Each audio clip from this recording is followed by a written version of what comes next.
looking to see what is actually underneath the rubber. That way we have no surprises when you come back to do the rubber. You need to open up so you know exactly how much insulation you're going to need. We do want to get up to the same level of the roof line. So here, when I measured off of the steel deck, it's 4 inches to the top of the roof line. So that tells me I needed 2 layers of 2-inch iso board to get up to where it is now.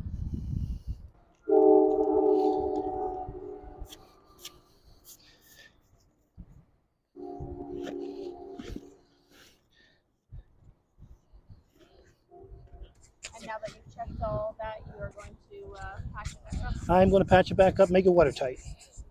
It'll be good for 20 years. And see how much dirt will come up after doing it 3 times.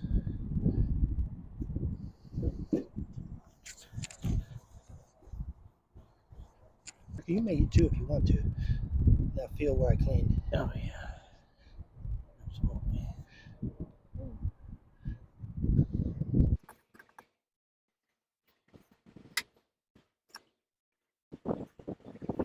Erica, you'll see how fast this will start to dry. This is just like the glue. We want this to flash off, come to a very sticky form.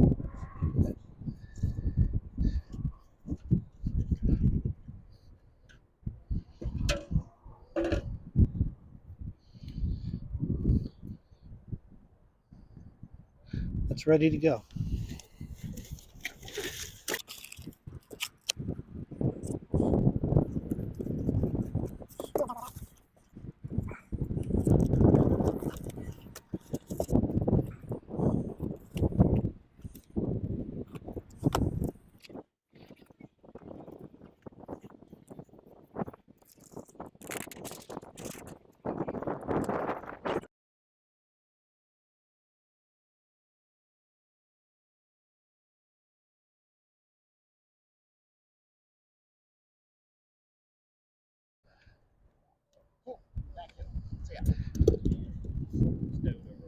Now you're just sealing it up. I'm just sealing the edges now. I don't have to do these, just where there's no, I like to put a caulk where there's no Like over. rubber adhesive on the exposed.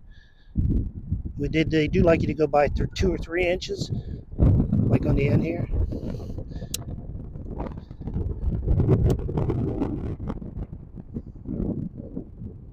And you say sometimes people are worried about doing a test strip because they're, worried Correct. about it leaking. But this This- is watertight and will last. Yeah, absolutely. This will not leak. This material here is warranted for 20 years, what I just put down, so it will not leak.